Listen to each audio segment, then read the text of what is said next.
Hello, everyone. Welcome back to another episode of the Unranked, the Unfiltered podcast.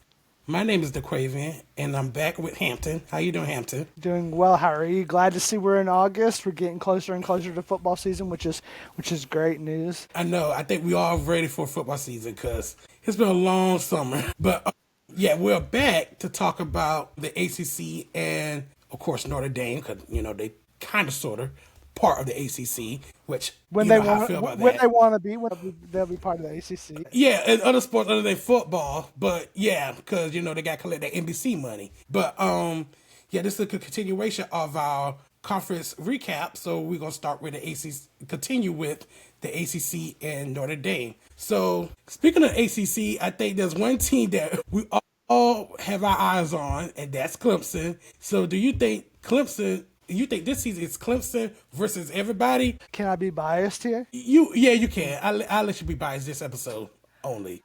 I think 12-0 and 8-0 in the conference play, but I don't think it's going to be blowouts like we saw in 2020 and 2021 and 2019 and back in the glory days, as I like to call it, because we haven't had glory days that much lately in Clemson. Right. But I don't think it's going to be blowouts.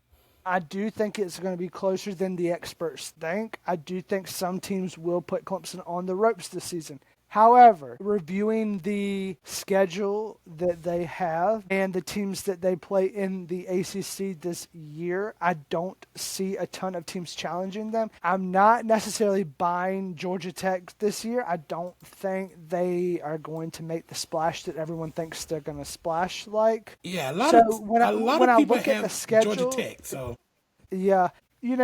They'll be up there, but I'm not sure like how far up. Of course, I have done, and I know we'll get into it later. I have my rankings that I will give to everyone later, but I just don't think that there's a lot of teams on the schedule that will give Clemson a run for their money. So, I think it's undefeated, 12-0 and an 8-0 conference record. But I do think teams will keep them and push them on the ropes. And I don't think it's going to be as easy as people think it's going to be, but I do expect big things from Clemson this year. What about you? I agree. I think right now, Clemson is the heavy favorite to win the ACC and to get to the playoffs. I think everybody's fighting for who's going to be that second spot to go to the ACC championship, to be honest. And I don't think, and one of the things that a lot of people don't understand is, and I got so much crap for this last year, especially from some people in my family that would tell me that, Clemson didn't have that many people get drafted this year. Well, Clemson returned almost everybody on their offense. Cade Klubnik's back. The defense is back with TJ Parker and Peter Woods. So, of course, they didn't get drafted. But you're going to see but the 2026 draft is going to be full of Clemson prospects. So, you Carolina fans that are in Columbia, South Carolina, don't you worry, because we're going to have our players drafted after we get that next ring. But I say all that to say that that's one of the main reasons why I am buying the Clemson hype, other than I am a fan. But I'm buying it because of the returning production. And they are one of the teams, I believe, at the top with the most returning production from last year's team. And if they were able to sneak in, thanks to Syracuse, if they were able to sneak into the ACC championship last year and win and beat SMU, it's only going to go up from there because the production got them to the playoffs last year. So I expect them fully to be back in the hunt for an ACC championship and a spot in the college football playoff. Right. Speaking of Clemson, Dabo finally got into the portal. Finally. And I think we all wanted him to get to the portal. Because the problem with him not getting into the portal is like, while all the schools, they are trying to improve, you just falling off the wayside of not trying to go into the portal and improving your team. Yes, you should rely on your, on the team that you was able to recruit. Yes, recruiting is the number one, but now you have this transfer portal situation going on. Sometimes you had to give in and follow the Joneses because it's here to stay and go in the portal and get players. So yeah, I'm so glad he went into the portal. I don't think the transfer portal is going to be as big as you think it's going to be these following years, especially with the NIL rev sharing. Yeah. And with rev sharing kicking in, you're going to see a lot of players return back to their schools with financial deals. Mm-hmm. But let me say, Okay. Dabo dipped into the portal. Okay, whatever. Whatever tips your cap and makes you happy, he got into the portal. Okay? I was tired of hearing about that. But let me ask you something. I know you were. Let me ask you something, though. And Okay. this is serious, and it's something that I would like to know from our viewers, and this might be a great question. If Clemson goes out, has a perfect regular season, has an 8-0 ACC record, they win that ACC championship, they get one of the top 4 seeds going into the playoff. They win that first game, they win the quarterfinal game, and they win the semifinal game, and they get to the national championship. Mm-hmm. And they win that national championship. What is that going to say about A, the transfer portal, but B, about retention for programs? Because is that going to tell us that Dabo Swinney is not outdated with what his belief is in his program? Because as you know, and as you're well aware, Dabo is huge on high school recruiting, developing those players, and not bringing in somebody that doesn't fit his program. Right. So my question to you is, if Dabo is able to do it this year, is that basically telling these coaches such as Kirby Smart, Kalen DeBoer, Mario Cristobal, Mike Norvell, is that telling these coaches that, hey, it ain't all about the portal. It's through high school recruiting. Will Dabo's initiatives finally be put on the throne of belief from these people who say he wouldn't use the portal, he won't pay big money, but he's able to get these people to come to Clemson and keep them at Clemson, and that they didn't sneak out the back door for bigger money at the Alabamas, at the Georgias, at the Floridas, at the Florida States, at the schools that got the big money. So does a championship finally put to rest Dabo's initiatives and thoughts and beliefs are right? Does that mean that we have to go back to believing that the high school development and recruitment of these players is a solid decision by Dabo Swinney in Clemson? I would think that would be a big discussion, and I would think yes, because I think with the transfer portal, there's so many players going in and out the teams all the time, and that will cause disruption within your team because those players coming in, they don't have to learn a new scheme. They got to know different plays. They got to learn different ways of that specific coach, and there's gonna be different development of the players for different types of coaches. So I think if he able to win the national championship, he go like, look, it's all about keeping your players, develop to hopefully get to that national championship caliber. And it'll also show us that high school recruiting still matters. Exactly.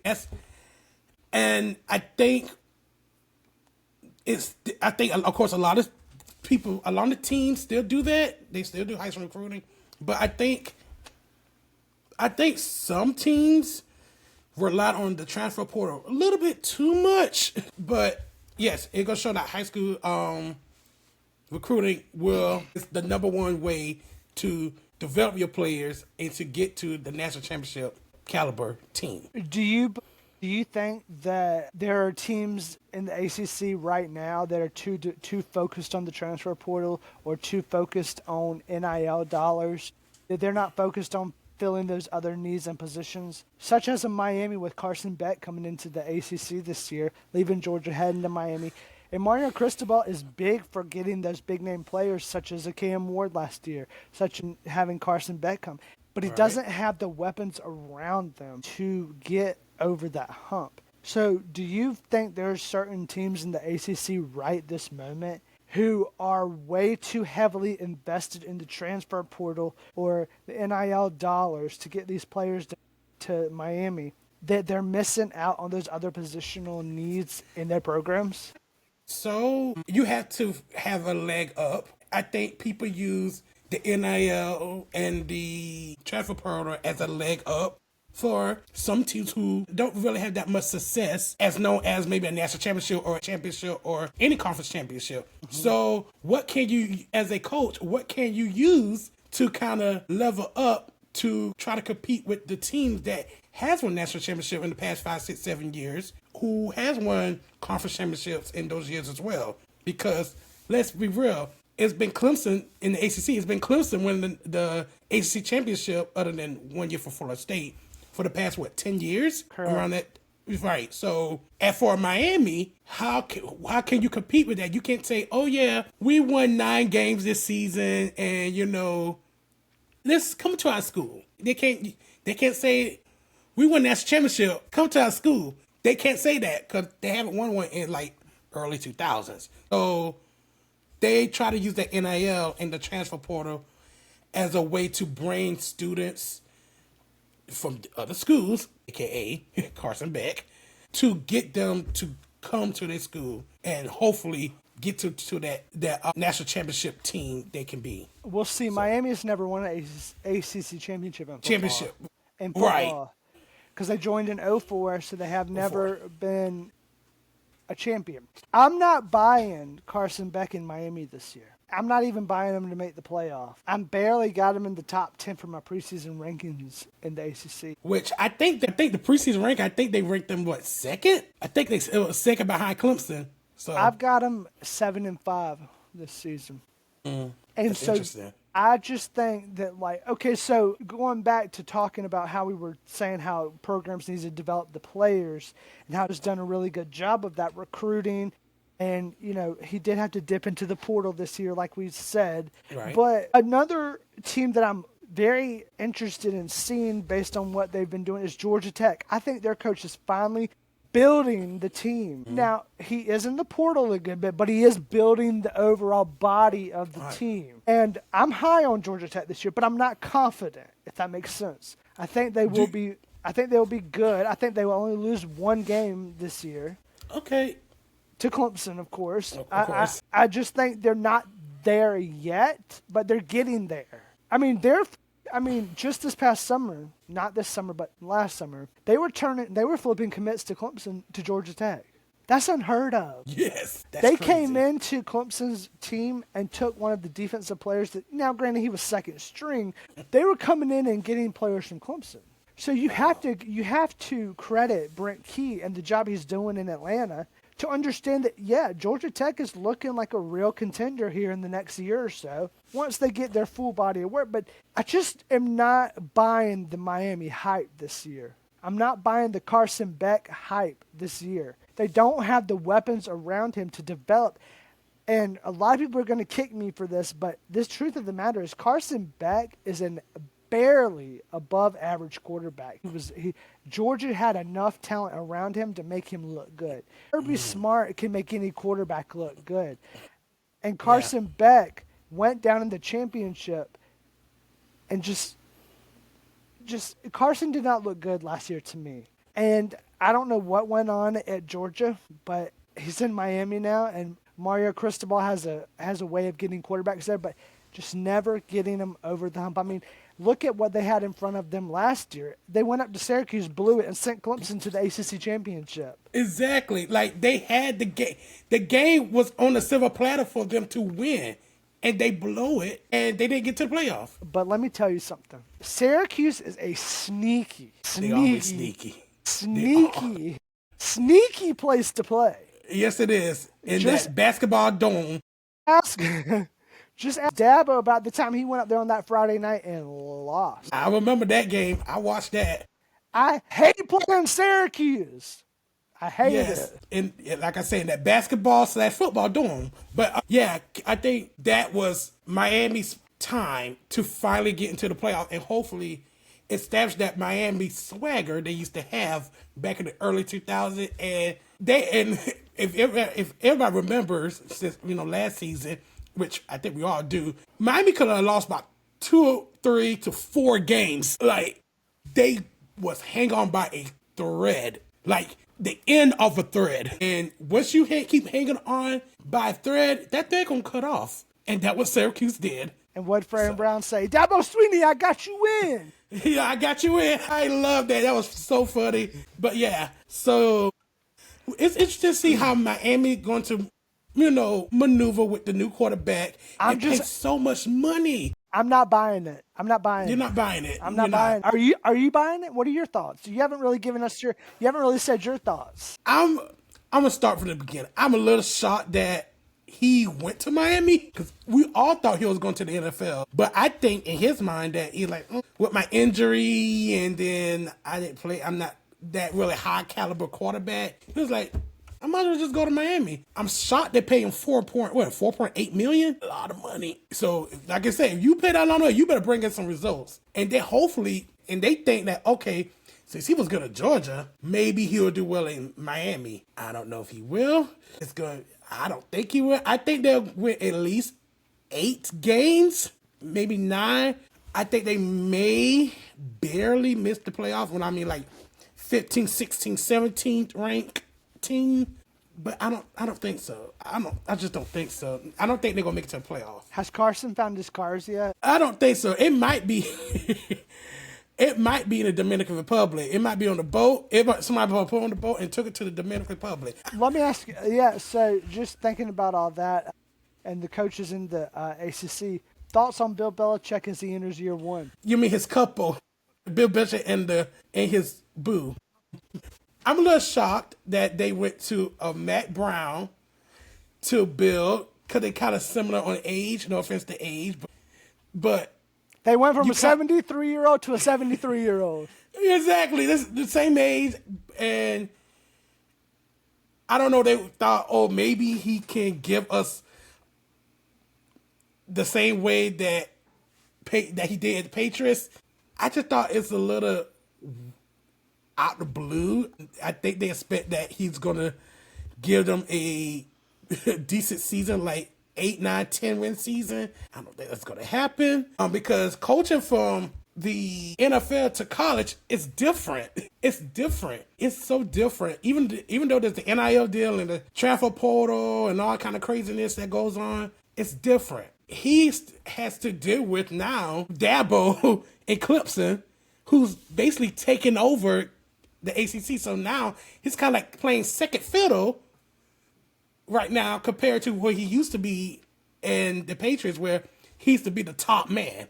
So it's going to be interesting how he will maneuver the college ways of football. And I think maybe North Carolina thought, like, okay, we could use him to maybe bring in players since, he won championships in NFL. Maybe he can use that as his talking point to get some players to go to North Carolina, which, like I said, college and NFL are different. So it was a little surprising that they went that route to pick him. So yeah. What do you think? It's interesting. Yeah. If I'm a North Carolina fan, I'm not sure about this hire. To me, as being a big football fan, NFL and college, I'll be the first to tell you Bill was nothing without Tom Brady. And that was very evident in New England. Yes. The NFL clearly is over Bill Belichick. I mean, nobody beat his door down to hire him. At one time, Atlanta thought he may be their next coach. I was glad not to see him be in Atlanta. Although that probably would have set Atlanta back like another 20 years, would have been fine with me. But it was an interesting hire from the start. This whole thing of my son is going to be the coach in waiting, but he'll also be my defensive coordinator. That's crazy. He mentioned that. So, yeah. He wouldn't sign the contract. I don't know if you remember that. They were like, ESPN was like, Bill Belichick still has not signed the contract. What? He signed it now, but it felt like a lot of like Bill was running the show and not North Carolina was running the show, because to me, I don't know if you remember, and this is actually very interesting. So his son is the coach in waiting as well as the defensive coordinator. Mm-hmm. Well, you remember Texas had the same kind of situation back years ago with Matt Brown and Will Muschamp. Will Muschamp was the head coach in waiting as soon as Matt Brown was going to retire. Well, of course, right. Will Muschamp got sick and tired of waiting because Matt Brown was still there, so he went on to Florida. And then he went on to South Carolina, and then that didn't work out, as it never does in Columbia. So they fired him, and he went on to Georgia. I say all that to say this. It's two things. One, it's a totally different aspect when you're dealing with people who are going to college and their kids versus professional men with families and they're getting paid to be there versus these people aren't getting paid. I mean, now they are, but to a certain extent. The majority on that team is not getting paid Correct. Yeah, let's just say that. And I'm going to say this, and a lot of people might kick me for this too. And you probably kick me for a lot of stuff. 9 times out of 10, I'm right about what I say. And I'm going to say this. I think he might make it one season, if not a half season, where he gets fed up and tired of it and leaves. I think he'll probably make it one season, but I just would. Okay, let me put it to you this way. Would I rather have Dabo Swinney or Mike Norvell walk in my living room over Bill Belichick? I don't know. But what I would know is this. The game is kind of leaving Bill behind at a time when Bill needs to know the college game. And I don't think he knows the college game as well as he should, because he's used to that NFL game. Now, granted, college is becoming a lot like the NFL with the 2-minute warning, with the not stopping the clock after the first downs anymore, things like that. So I think Bill's going to maybe survive a year to a year and a half, but Bill will get tired of it. But I'm not sure the NFL will take Bill back on a coaching level, but he could potentially go back on an executive level. But it's always been so strange. So we will see. I don't think that Bill's. I think 6-6 this year for Bill. Yeah, I think he's probably going to struggle. His quarterback's coming from South Alabama. Right. So. Speaking of Bill Belichick and ESPN, I don't know if anyone's seen that interview. It's that interview with him and Dabo seemed so forced by ESPN. It was like, let's get the best coach in ACC with the best coach in the NFL and meet up and just talk about football and let's drink some sweet tea and eat some barbecue in the South, because North Carolina and South Carolina got good barbecue, but that wouldn't seem like, it just seemed so forced. And I was like, yeah, y'all try to sell a lot of tickets and viewers for October 4th. Do you think Bill lasts more than a year at North Carolina? I give him 2 years, 2 or 3 years. I'm a little bit lenient with some coaches, as you can see. Way too lenient. I know, but I give about 2 or 3 years, and I think the if they see if they didn't get to at least, I'm gonna say the playoffs, that's far away from them. I'm pretty sure that's what they. No, you give me that face. I think that's what they expect. Yes, I think that's what they expect, since Bill Belichick is the NFL coach, one of the best NFL coaches ever, and they probably expect to get into the playoff. That's what North Carolina's thinking. Let's be real. You did that because you know it's true. I think that's what they thinking, but we all know, there's no way they're going to get to the playoff. I just don't know why they would hire a 73-year-old that they just fired a 73-year-old, only to, in a couple of years, go and hire another coach. Mm-hmm. I don't know either. It got to be the name. Well, now they got 2 people running the team, Bill Belichick and Jordan. So we're going to see how this season is going to, turn out for North Carolina and Bill. But yeah, I think they may go 75 is the top. I don't think they're going to have a winning season. If they do, like I say, 75, like you say, 6-6 is probably right there. Like I said, I might give them a little bit more grace, but they're not slipping nowhere near the playoff. Nowhere near it. Speaking of playoffs, there's one team other than Clemson that made to the playoffs last season, and that's a surprise, a new team that came in last season, SMU. So do you think they're going to continue their success from last season, or is there such thing as a sophomore slump? They're going to feel that this season. Rhett Lashley is a hell of a football coach. Yes. I don't see a slump off, but I don't see the playoffs in their future again this season. They may surprise us. They may show us different things, but I don't think that they're going to particularly develop and be the way they were last year. Not saying that they're not going to be great, but I'm just not buying the hype into them again now. If they shock me and surprise me, great. If they don't, it's to be expected. I have them at 6-6 this season. Ooh. I'm just not buying the repeatedness of their success from last year. I think it was just one of those freak of nature seasons. I think it was one of those the unexpected seasons. I think it was one of those like fluke kind of seasons because it was supposed to be Clemson and Miami. Clemson kind of fell off a little bit last year with a couple of certain things. I think that Georgia game last year really hurt Clemson to start the season. I don't think it'll hurt them this year against LSU because LSU is LSU, and week 1 LSU is not the same LSU as you see in the final weeks. So I think Clemson's going to get that first game and be fine. But I just think SMU has a lot to build off of, obviously, but I'm not buying their success again this year. Do you think it's because of their schedule last season? Because I don't think they played. Did they play Clemson? They did not. They do play Clemson. They do play Clemson this year. Clemson. So I don't think they play Clemson. Did they play Florida State last season? I mean, what was Florida State last year? We're gonna get to that. Don't worry.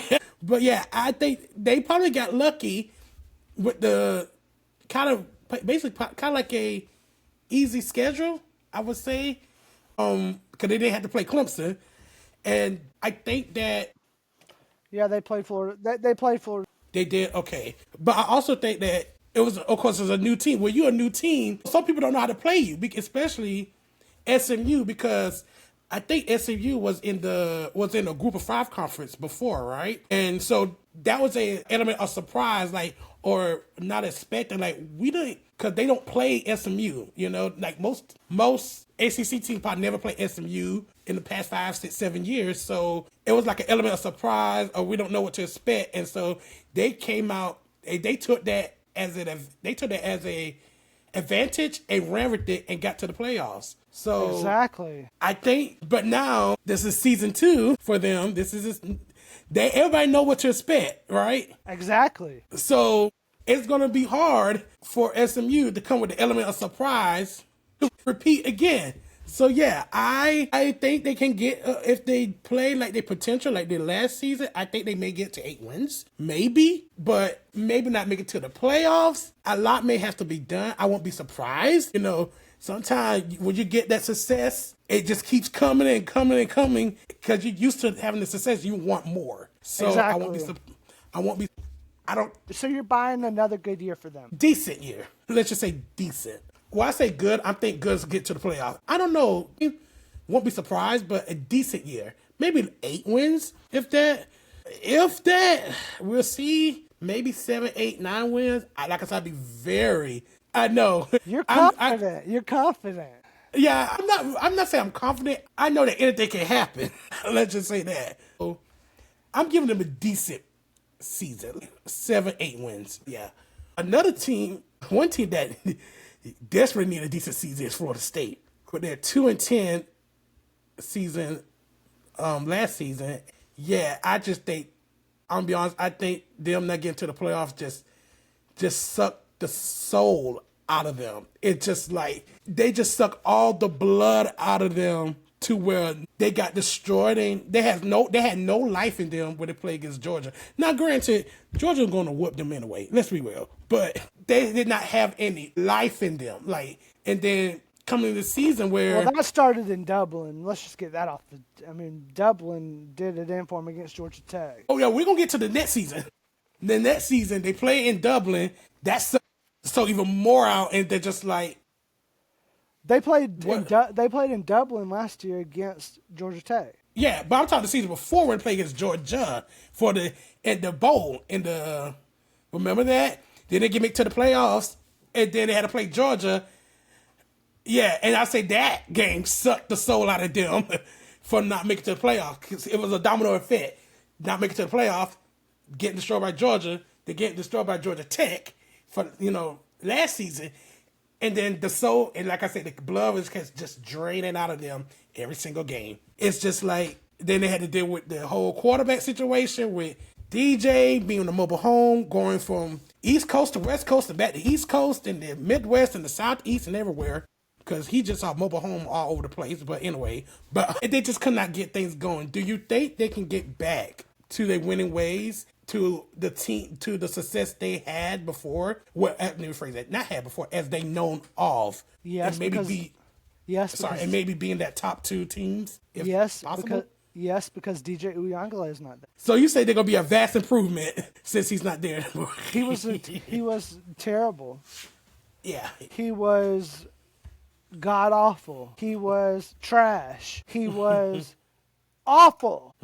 Well, tell me how you really feel about him. I hate DJ Uyangala. Okay. Or as my father-in-law calls him, DJ Oogie Boogie. I've never had to talk to him about that. What kind of name is that? I don't know. He calls him, look, there's DJ Oogie Boogie. I hope they don't continue their success, because when they continue their success and look good, they're dangerous. And that's bad. But I don't like, as much as I love winning for Clemson, I just like competition. So I feel like I don't want just to run the table, run to the ACC, and then boom, we get exposed in the playoff. I don't think we will this year. I think we look good across the board. New defensive coordinator coming in, but I'm ready for a team such as a Florida State to challenge us again. But I'm not sure it's this year, and I'm not sure it's next year. If that's the case, if they're not going to do well this season, next season, do you think Mike Norvell will be on the chopping blocks or maybe getting fired? No, not this year. And you know why? Why? They just brought in Gus Malzahn.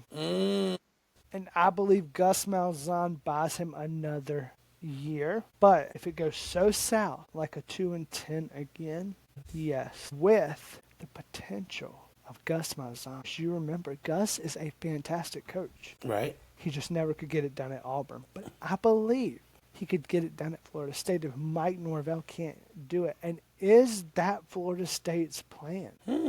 I mean, it's interesting how they just bring him in, being a head coach, and you have a head coach with Mike Norvell there. So I just hope that he don't think like, oh, they breathed it on my neck because they have a coaching ranking. I think Florida State will be 8-4 this year. Okay, decent. So yeah, I hope they get back to the ways, and because it seems like. Remember, we talked about in the Big 12, it's like history repeats itself. You know, TCU got destroyed, but they got to the playoffs, but they got destroyed by Georgia. And then after that, they just gave up. It just seems like a lot of people say history repeats itself. Now you got Florida State, who didn't go to the playoffs. They was devastated. They got destroyed by Georgia. Georgia just destroyed everything, breaking everybody's hearts. And then got destroyed, then lost to Georgia Tech. And then there's no life for them. So I hope they can get back to the winning ways and don't be a TCU where they be middle of the pack. That they, like I say, aim for probably a really good season compared to last season. I actually saw someone, I don't know who it was, they had them at 6-6. I like, whoa, okay.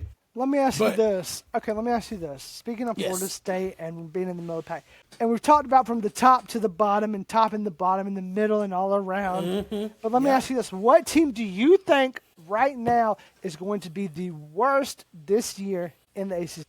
I feel like it's going to be either Stanford or it's going to be one of those. That's who I got. It's going to be. I have Stanford at 2-10 this season. Oof. Not winning a single ACC championship, ACC game, as well as I don't have Wake Forest win a single ACC championship game this year. Stanford is in such disarray. They should have never joined the ACC. They should have never come here. We are in the Atlantic Coast Conference, not the Pacific Coast. I call it the new pack. But let me tell you this. Cal is not good either. Okay. No, that was my second choice, all the California teams. But let me tell you two teams that I have surprising me this season. The first one is going to throw you off. Virginia. Ooh. Virginia. Elliott from Clemson. Guess who his quarterback is? Chandler Morris. Remember Chad Morris, the good offensive coordinator that got Clemson going? His son, who was at TCU, then North Texas, now he's at Virginia. I had them at 9-3 this year with a 6-2 ACC record. But let me tell you, let me tell you another team that's going to surprise you. Okay. Louisville. I thought about them as well. I think, Louisville. 11-1, 7-1 in the ACC with a loss to Clemson and playing Clemson in the ACC championship game. That's going to be interesting. Let me tell you I want to know after this, I want to know yours, but let me tell you my sneakiest team, Syracuse. I actually thought about that. Do not ever count Syracuse out of a damn game. Period. After what they did to Miami in November, I will never count them out. Because let me tell you something. We play Syracuse on September 20th, and God, I hope we win for multiple reasons. But let me tell you something. And I gotta look into the camera for this. Do not ever count Syracuse out. Just when you think you're winning, they come back. Mm-hmm. They always find a way. Syracuse is a dangerous team, and don't count them out. Period. No, you don't ever count Syracuse. Never count them out. I don't know what it is, if there's some ghost in them or something. Do not ever count them out. Ever. It's the ghost of the Carrier Dome past. But we're not playing at the Carrier Dome this year. But just never count them out. And if you're playing at the Carrier Dome, it's worse. Yes. Yeah, I agree with you on that. Syracuse, they had a 10-3 season. They did really well last season. And I forgot who they beat for the bowl game, but they did really well. They were the team that stopped Miami. I think they could be a top team, at least the top 4 team in the ACC this season. Yeah, they played Washington State in the Holiday Bowl last year. Washington State, okay, yeah, So that's where that 10th win came in. But I would say for Syracuse, their schedule is interesting because that first game against, I think, Tennessee. Let me check. They play Tennessee.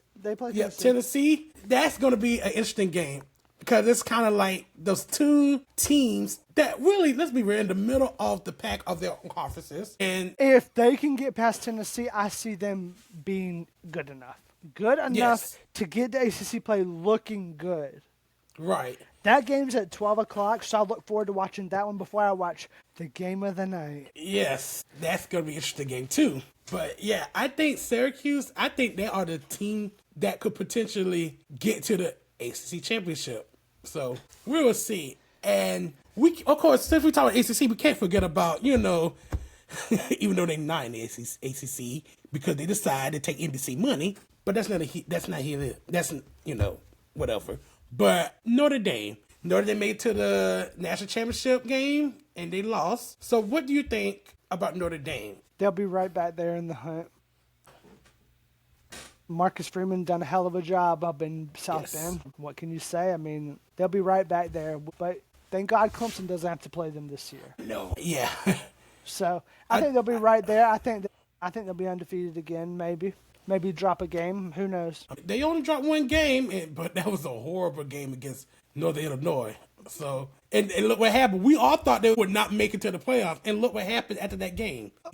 But let me say this. Do you feel as if their schedule lacks that true test that gets them during the season that leads them in the playoffs to have issues in those big games? The thing with Notre Dame scheduling, it's so all over the place. And they was able to do that because they are not in a conference, so they don't have to play the same amount of ACC teams as the other ACC schools have to play. I think they were able. I think that scheduling, they can kind of get off of not, playing the big teams like, Clemson, Miami, and all that, and because they're not in a conference, so they can feel like, we can schedule wherever we want. That's why they keep scheduling USC. I know that's a rivalry. USC has been USC for a while. So they always play, if I'm not mistaken, I don't know what other teams they play, but I think they were able to, make their conference they want because they're not in, make their schedule as they want because they're not in a conference. So usually like, we're going to put in this team, we're putting that team. We put a little ACC teams in here that not Clemson, or not Miami or whatever, or Florida State, and we're gonna go 12-0. So I think they have a little advantage of that. But here's the thing: for Notre Dame, the disadvantage of that is you better win every single game because if you may lose 1 or 2 games, you're out. Because you don't have a conference championship to play for. Because you're not in a conference. And again, I always say that, and I think that's why Brian Kelly left Notre Dame and went to LSU because he see that I have to win every single game. I have to go undefeated to get to the playoffs. That is hard to do. I mean, yeah, a lot of teams have done it, but it's hard. It's hard to do. It's hard to get to the 14 playoff, what it was back, well, it was 14 playoff, to go undefeated. And plus, with the added pressure of not having an extra game to play, that's why he's like, I can't do this. I have to get out of here and go somewhere where I can actually have a chance. And that's why I believe he left Notre Dame with the LSU. But yeah, I think. But he hasn't had the success at LSU I thought he would. Yeah, and he should. Hopefully, he may get it this season. But when he left, I think he left when, I think, if I'm not mistaken, was the SEC still had the East and West division, correct? At the first, but he was still in there with Nick Saban in the West. Right, so that's why he was struggling because, like I said before, that West is probably the toughest section of the conference of the SEC.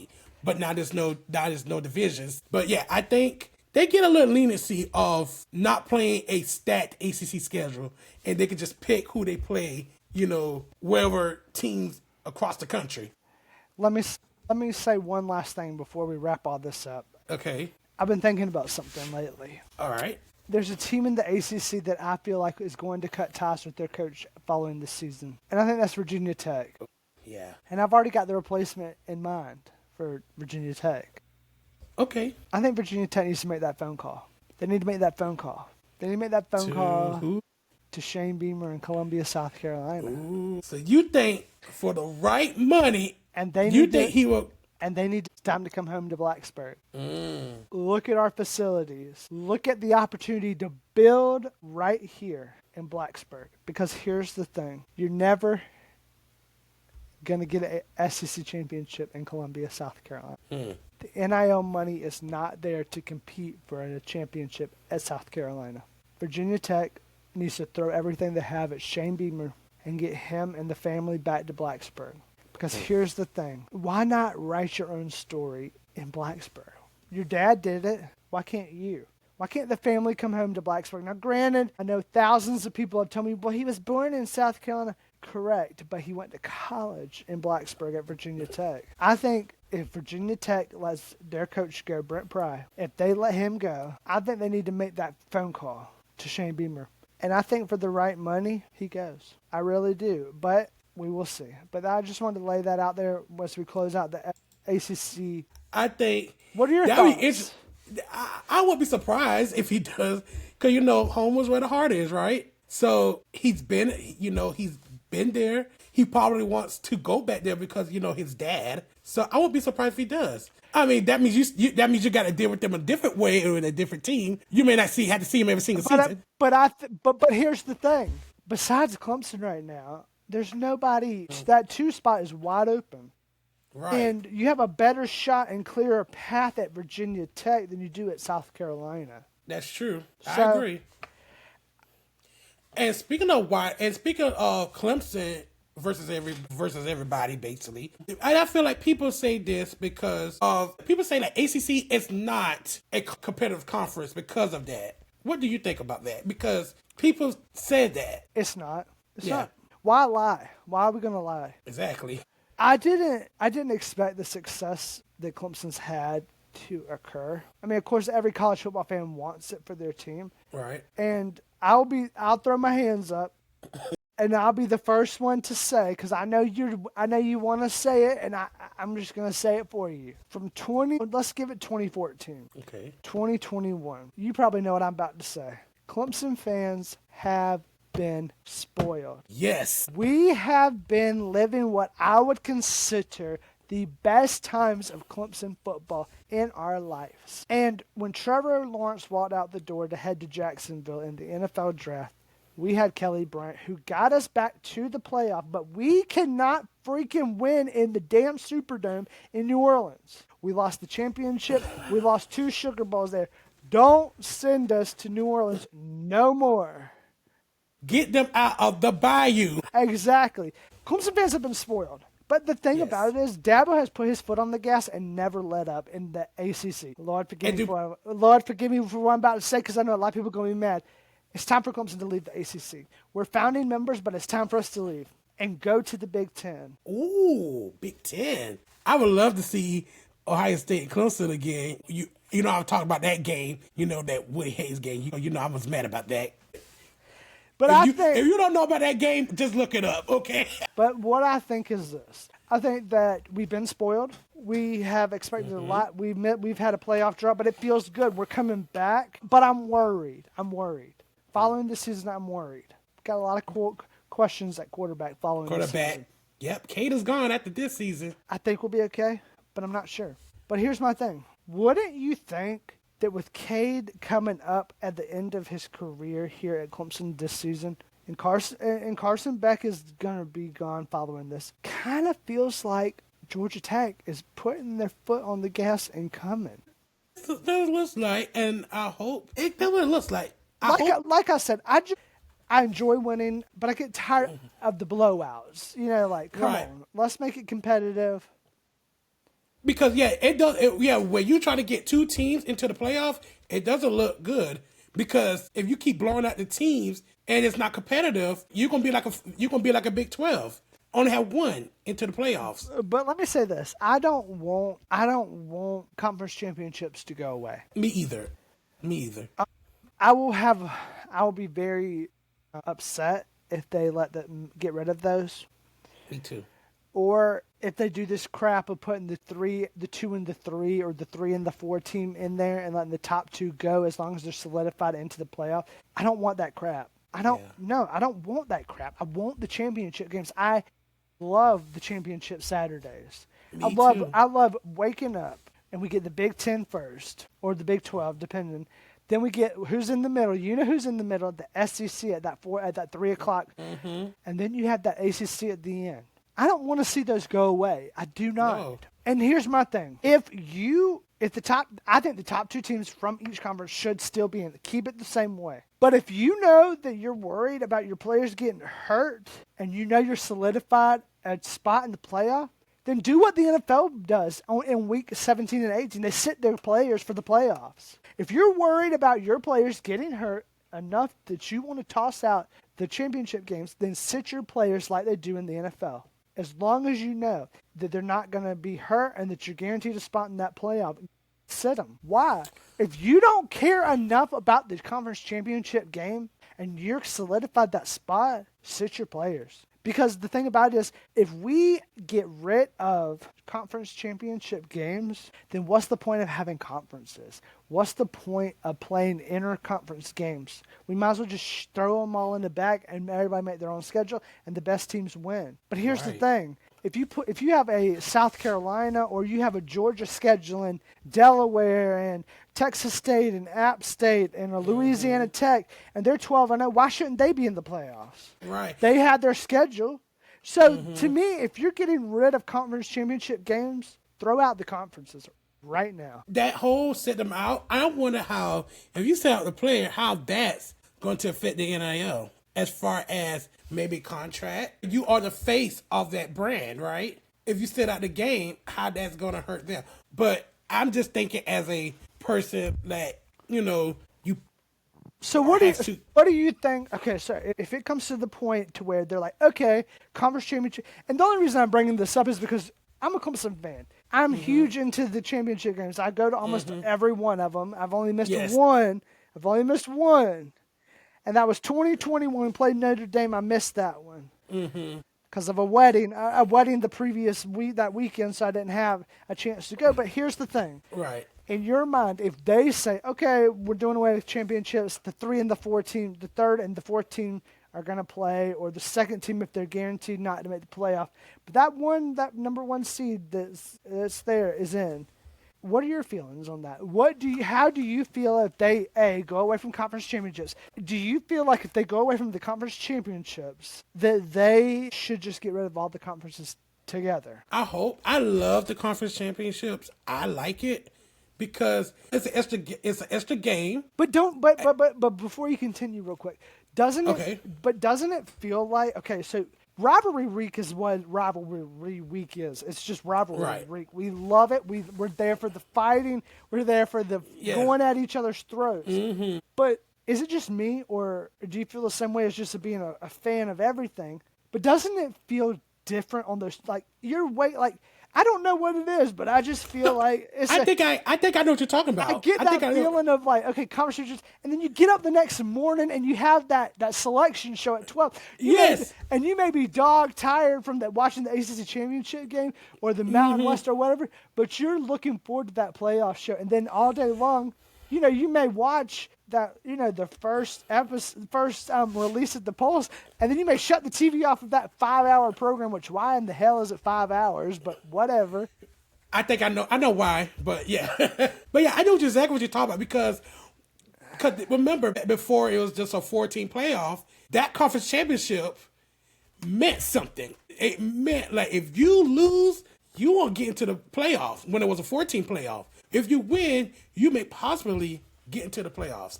And now it's 12 teams, and then it's like, when you watch the playoff games, when you watch the conference championship games, it's like, well, they're going to make it to the playoff regardless they win or lose. It's not like exciting as it was a 14. That's why I wish they didn't go to 12 teams. They should just stay at 8. I think 8 was decent. And I like my heart has taken and accepted the 12 team. I like it. I don't want to talk about it anymore. I love it. So, now you love it because they barely got in at 12. Clemson barely got in at 12. That's why you love it. But yeah, but it did seem like last season, it seems like, well, I watch football anyway because I'm a fan, but you kind of know, like, okay, it if they lose, just felt like going into the ACC championship game. And, Clemson wasn't expected to get in. In fact, they were probably expected just to go to, like, the Cheez-It Bowl or the Pop-Tart Bowl or whatever it is. And then Syracuse beat Miami. And I'll never forget this, and you'll probably think this is hilarious, but my brother, who's a huge Carolina fan, had called me and was talking mad junk that they beat us. And so I was on the phone. I'm like, yeah, that's fine. Y'all beat us. I was like, but Syracuse is about to beat Miami. He's like, oh, that'll never happen. Y'all are going to the toilet bowl. And Well, they ended up winning. He beat Miami. So what I do? I called my brother up and said, can I stay at your house next week? I'll be in Charlotte for the ACC Championship. And he about to disconnect you. Click. He didn't answer, so I left a message. Oh, I cannot wait for rivalry week. And and guess what? So then you'll love this. So I called him. He never answered. Okay, right? Right. So we won the championship, right? Yeah. So we were in the playoff. So this is funny. You're going to get a kick out of this. So we played in the play-in game at Texas. And I think we played on like December 20th or like December 21st or 22nd, like right before Christmas. And my family always gets together the Saturday before Christmas with my cousins. So my brother was coming over. You know where this is going. And the party was on that Saturday of the playoff game. So what I do, I had it on my TV and I said, you remember when you told me Miami was going to beat Syracuse? He's like, don't touch. I said, well, you can watch it. I said, you can watch a real team in the playoff. I said, because y'all are sitting at home at whatever, the Cheesecake Bowl or whatever y'all are going to. I would love to go to the Cheesecake Bowl. I love cheesecake. But yeah, and maybe there's some humble pie for him, no offense, Will, that they lost to Illinois. So, yeah, I think they should keep conference championship. That's a funny story. But yeah, I like the conference championship, but it just seems like it's lackluster. I love the ACC. And while is it easy for Clemson to get in? Hell yes. Is Clemson running the ACC right now? Hell yes. Is in football. Let me correct that. They're running it in football. We're not going to talk about basketball, baseball, none of that, because we're talking about football. Clemson's running it in football. Dabo's got his foot on the gas. He's clearly the leader in the ACC for now. Nobody's going to dethrone him. Cristobal can't do it. He's just getting the same old quarterback. He doesn't have time to build a team around a quarterback. So he's having to get these senior quarterbacks in here, and it's just not taking off like he thought it would. I don't think Cristobal will last too much longer in Miami just because I think he will get bored with it and feel like he doesn't have the budget. But what I will say is this. I don't want to see championships go away because I believe that they benefit Clemson, especially last year. But I think it's a different feeling when we enter that championship week and coming off a rivalry week. Yeah.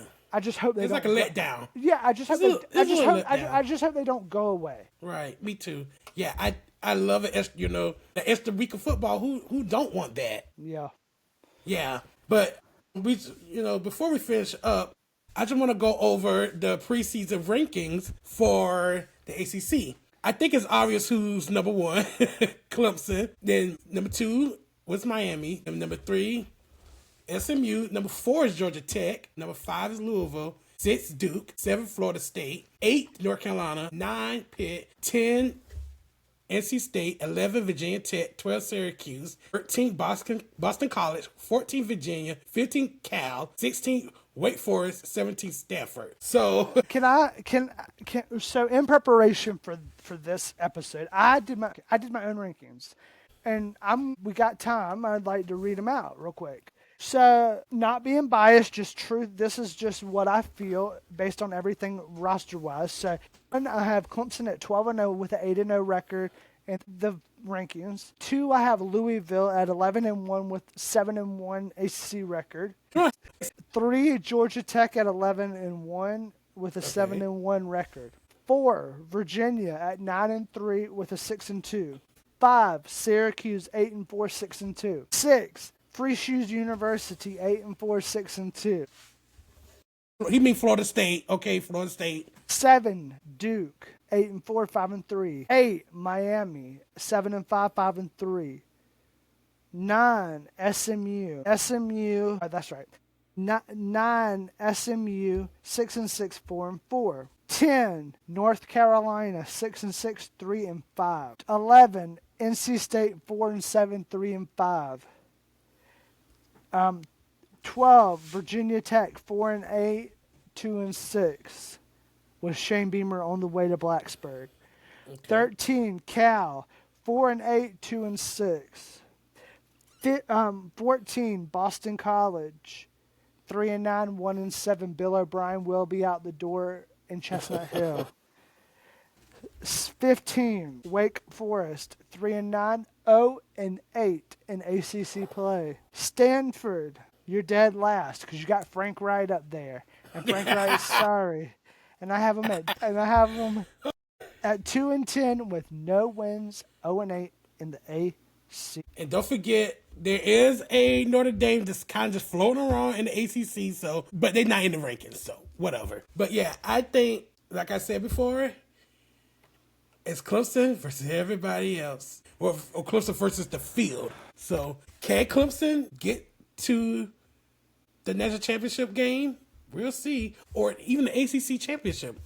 They will be in the ACC championship, no doubt. Yeah, I think they'll probably be in the ACC championship, but that second team, we don't know. It could be anyone for that second place, and they'll have to get the luxury of playing Clemson. But I think that's all for today for our episode of the ACC and Notre Dame conference preview. Thank you for joining us. Next episode, we're going to talk about the good old Big Ten, who is coming off a high of winning the last 2 national championships. So that's going to be an interesting conversation. Can they win a third is the question. But thank you for joining us for this episode, and bye-bye. Thank you for watching the Unranked and Unfiltered podcast.